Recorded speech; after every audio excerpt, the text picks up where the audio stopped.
Hi and welcome back, I'm Zen, and in this video we're going to be looking at relative positioning. We've already done in the flow and absolute positioning, and this is just the next step along.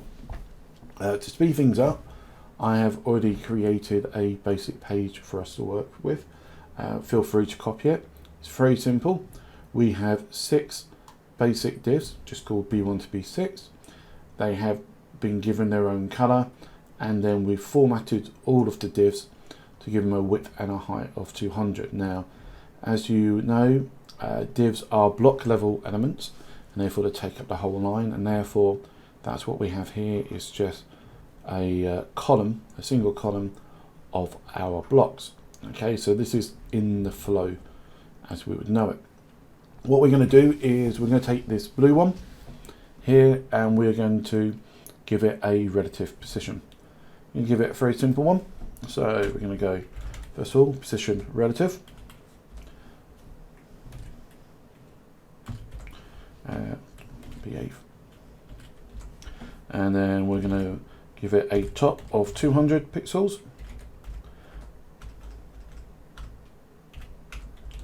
And a left of 400 pixels. Okay, so the question is, where will this image go? If it was absolute positioning, it will go 200 from the top, which would be about here, and then 400 across, which would be about here. But this is relative positioning.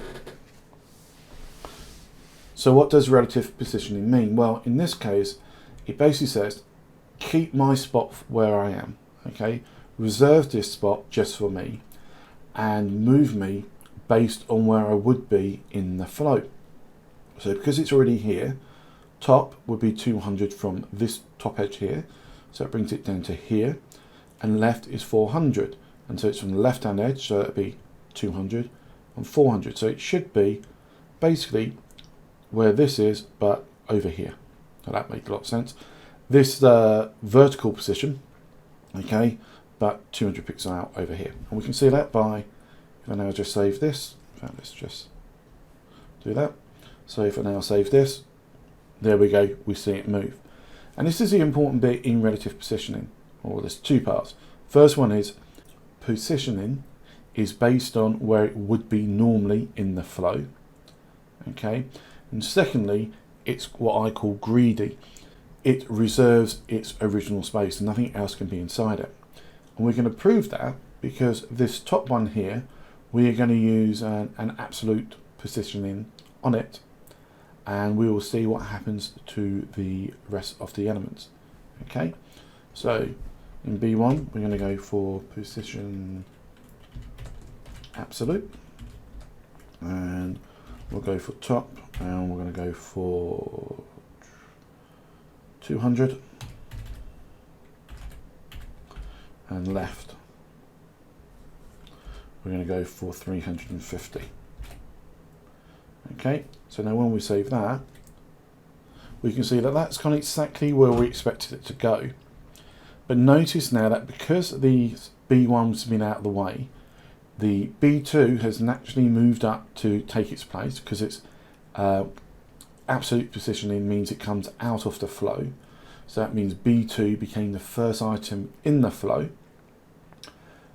B3, being greedy, still reserved its space, and therefore its position has now moved to match where it would have been. So this is from this position here, it has moved 200 pixels down and 400 pixels across. Okay, before it was down here. Okay, it was at this point, and we can see that, you know, the absolute's there. So if I now just move the absolute over a bit, or sorry, down a bit, so I'm going to make it 300 so it overlaps, what we can see is that we have a Z index ordering going on here as well. Now, to be fair, I think the only reason why B3 is on top of B1 is because it is later in the HTML. Okay, so quite in HTML, even though they're technically on the same Z level, they're still slightly layered based on which was the latest to be rendered. And we can check that theory by moving the goldenrod one, B6, into roughly the same position and see what happens. So go again, position absolute, and we should go for top of, let's go 400 pixels, and we'll go left at 500 pixels, and we'll save that. And there you go, you can see that because B6 was the latest one here, it has sort of sat on top of the others. And again, we can prove this by, if we move this around, we put B6 on the top and do that. You see it goes behind them all. Okay, so the later ones always go on top of the other ones unless we use the Z index. So again on B6, and there will be a video on Z index, but this will just help to prove the point. Z index number 5 goes back on top. Okay, the takeaway here is that when we're using relative positioning, it reserves its original spot, and then its coordinates are based on where it was originally in the flow, not from the top left hand corner, not based on its parent, based on where it should be originally. So the question is, why should we use it?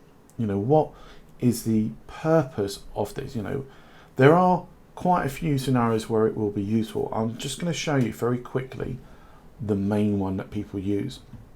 And to do that, we do need to create a brand new file. So we're going to call it relative 2. Okay, we're going to give it a basic HTML5 template. Okay, so what we're going to do is this. We are going to create a simple B1 element, and this is going to be like the container for a web page. Okay, so what we're going to do is just put in this style tag, and we're going to do .b1, and so I'm just going to give it a a rough shape. So we're going to go for width 1400 pixels and a height of 800 pixels, and just so that we can see it, we will give it a background color of blue. Okay, so let's just save that as it is, and then let's just view that. So open with live server. Okay, so let's pretend that this is going to be a web page. Now we're using absolute positioning in our web page, so everything inside it will be absolute positioned, but we notice we have this ugly amount of white space on this right hand side, and there are tons of websites which are where the pages are smaller than the width of the browser. In fact, most web pages are, but what we find is that they are often centered on our web page. This is where using relative positioning helps. I'm sorry, I can't say the word position today, so you just have to deal with it. Let's get to it. Right, so what we do here is we give this position relative, and then we apply a margin. Okay, now if we're not sure about margins, there is a nice video. I say it's nice, I made it, so I would say that. There's a video on the box model, please look at that one. Now, when we use the margin rule here, we're going to use the up, down, left, right version. So we're only going to put in 2 values. So the first one we're going to do is put in 0 pixels, which represent the margin for top and bottom. Then for the left and right, we're giving it auto. And auto means it is down to the browser to work it out. And to be honest, the browser is a bit lazy. And what it does, it says, well, okay, well, how big is the container that it's in this case, because it is in the body, it's basically the width of the browser. And it says, okay, well, this is the width of the browser. How big is the element? 1400, okay. And then it basically says, right, I'm just going to make the margins the same on each side, which will automatically center it. So if I save that we will see that that's already moved and it is absolutely in the center. Okay, so the auto margin is basically taking what space was left when it was in its in the flow position, and it took that, divided that by 2 and gave that to the left and right margins. And what's really nice about this is that we can now, when we resize it, let's get it back up to 1400, there we go. It doesn't matter what width the window is, it'll always make sure that that content is now centered. Okay, now there are ways of doing this within the grid system, and we'll be looking at that later on. But for those of you who, like I said, are perhaps doing your GCSEs, doing a level 2 BTEC, doing a Unit 3 website digital portfolio, Unit 13 website development, absolute positioning is absolutely fine for that level of course, and using this relative positioning is a really nice way of keeping your content centered.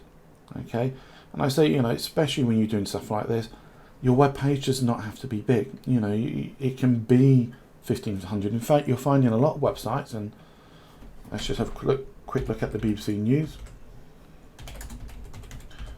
The BBC News website is a classic example of this, where it's actually relatively quite small. Okay, look at the space there and there. That is really the width of the website. Forget about these colours bleeding out. That's just a nice little trick. We'll see that, and we compare it to there, and you can actually see that mine is actually bigger. Okay, it's probably down to about 1400, maybe even smaller on the BBC News website. It's smaller than 1500 pixels wide. Okay, so that is why we would use relative positioning. Okay, and it's the most basic usage. And that's it for this video. As always, please like, dislike, subscribe and all that jazz.